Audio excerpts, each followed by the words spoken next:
നമസ്കാരം. ഇൻഫോടെക്കിലേക്ക് സ്വാഗതം.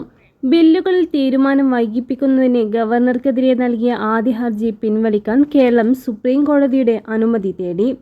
നിലവിൽ ഗവർണറുടെ പരിഗണനയിൽ അനുമതിക്കായി ബില്ലുകളില്ലെന്നും അതിനാൽ തങ്ങളുടെ ഹർജി അപ്രസക്തമായെന്നും കേരളം സുപ്രീം കോടതിയെ അറിയിച്ചു. എന്നാൽ ഹർജി പിൻവലിക്കാൻ അനുവദിക്കുന്നതിനെ കേന്ദ്രം സുപ്രീം കോടതിയിൽ ശക്തമായി എതിർത്തു. ഹർജികൾ ചൊവ്വാഴ്ച പരിഗണിക്കാനായി മാറ്റി.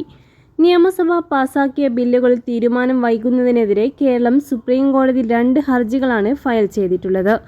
ഇതിൽ ഗവർണർക്കെതിരെയായ ആദ്യ ഹർജിയാണ് പിൻവലിക്കാൻ അനുമതി തേടിയത്.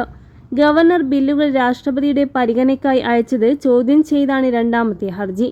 ഈ ഹർജി നിലനിൽക്കുന്നുവെന്നും കേരളം കോടതിയെ അറിയിച്ചു. എന്നാൽ കേരളത്തിന്റെ ഹർജിയിൽ സുപ്രധാനമായ ചില വിഷയങ്ങളുണ്ടെന്നും അതിനാൽ അതിൽ വിശദമായ വാദം കേൾക്കണമെന്നും കേന്ദ്ര സർക്കാരിന് വേണ്ടി ഹാജരായ സോളിസിറ്റർ ജനറൽ തുഷാർ മേത്ത ചൂണ്ടിക്കാട്ടി. എന്നാൽ ഹർജി പിൻവലിക്കാനുള്ള അവകാശം ഹർജിക്കാർക്കാണുള്ളതെന്ന് കേരളത്തിന്റെ സീനിയർ അഭിഭാഷകൻ കെ വേണുഗോപാൽ ചൂണ്ടിക്കാട്ടി.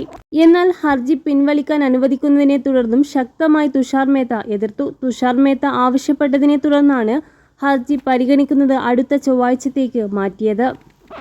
ഗവർണർക്കെതിരെ കേരളം നൽകിയ ഹർജി സുപ്രീം കോടതിയുടെ ഭരണഘടനാ ബെഞ്ചിലേക്ക് റഫർ ചെയ്യിപ്പിക്കാൻ കേന്ദ്ര സർക്കാർ ശ്രമിക്കുമെന്നും ആശങ്ക സംസ്ഥാന സർക്കാരിനുണ്ടായിരുന്നു. തമിഴ്നാട് ഗവർണർ കേസിൽ ലഭിച്ച തിരിച്ചടി മറികടക്കാൻ വിഷയം ഭരണഘടനാ ബെഞ്ചിൽ എത്തിക്കുക എന്നത് കേന്ദ്രത്തിന് നിർണായകമായിരുന്നു.